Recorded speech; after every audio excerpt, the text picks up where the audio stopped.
এটা হলো হাঁসের ডিমের ভাজা। নমস্কার বন্ধুরা, আপনারা কেমন আছেন? নিশ্চয়ই ভালো আছেন। আমি হলাম আপনাদের প্রদীপ। আবার আপনাদের কাছে চলে এসেছি একটা সুন্দর রেসিপি নিয়ে।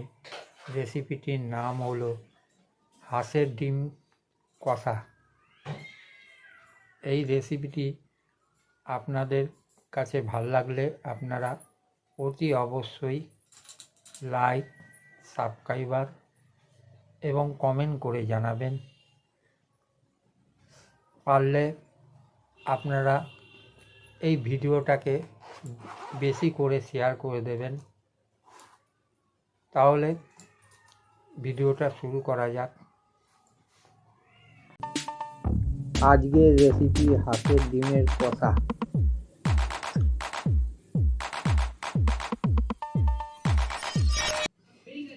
প্রথমে ডিমটাকে সেদ্ধ করে নিলাম।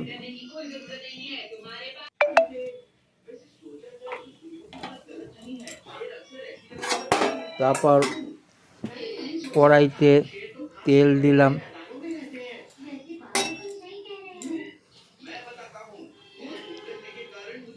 অল্প একটু হলুদ দিলাম,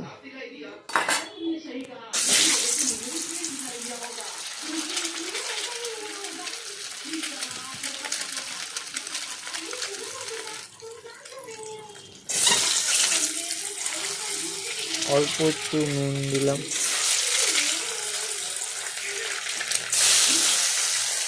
তারপর ডিমগুলোকে ভেজে নিলাম।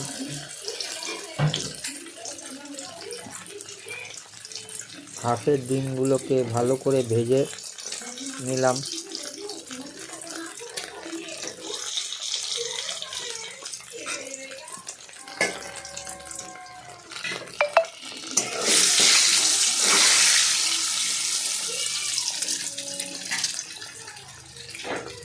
হাঁসের ডিমগুলোকে লাল লাল করে ভেজে দিলাম।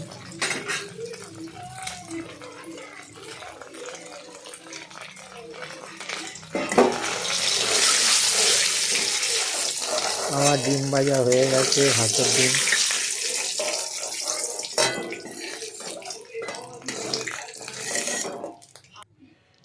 এরপরে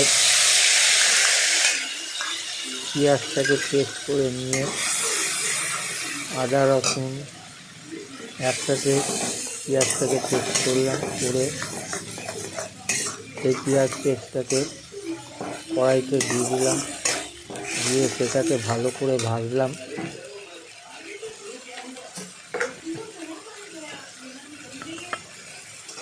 তার মধ্যে নুন দিলাম,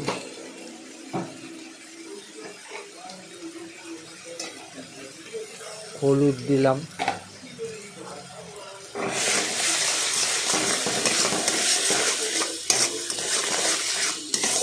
সেটাকে এদিক ওদিক করে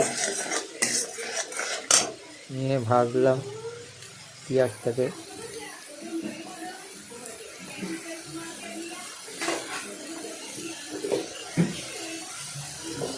পেঁয়াজটাও আমার ভাজা হয়ে গেছে। এরপরে আমি তার মধ্যে ধনের গুঁড়ো, জিরের গুঁড়ো এবং লঙ্কার গুঁড়ো দিয়ে দিলাম, দিয়ে ভালো করে নাড়াচাড়া করলাম।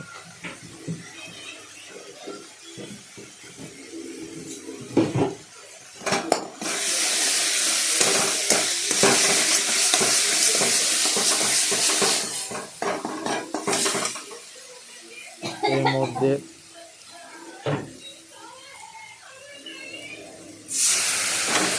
অল্প পরিমাণে জল দিয়ে সেটাকে আরও ভালো করে করলাম, নাড়াচাড়া করলাম।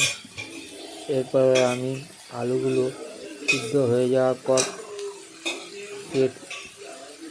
এক একটা করে আলু তার মধ্যে দিয়ে দিলাম।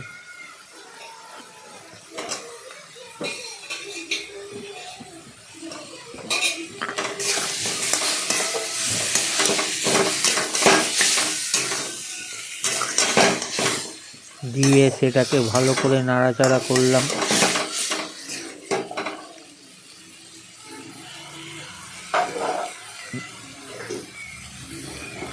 আলুটা ভালোভাবে কষালাম।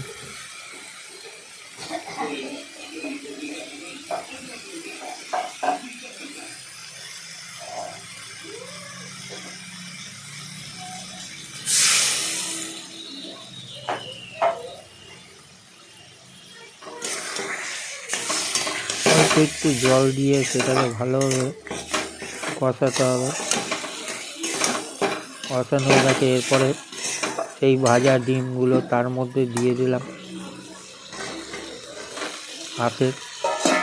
হাঁসের ভাজা ডিমগুলো তার মধ্যে দিয়ে দিলাম, দিয়ে ভালোভাবে কষালাম।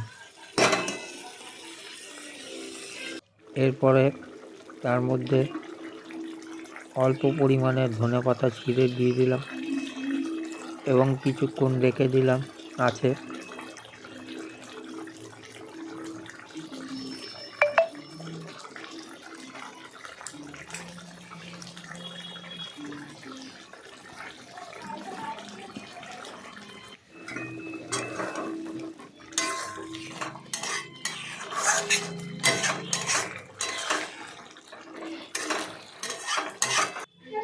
আজ আমার ডিম কষা তৈরি হয়ে গেছে।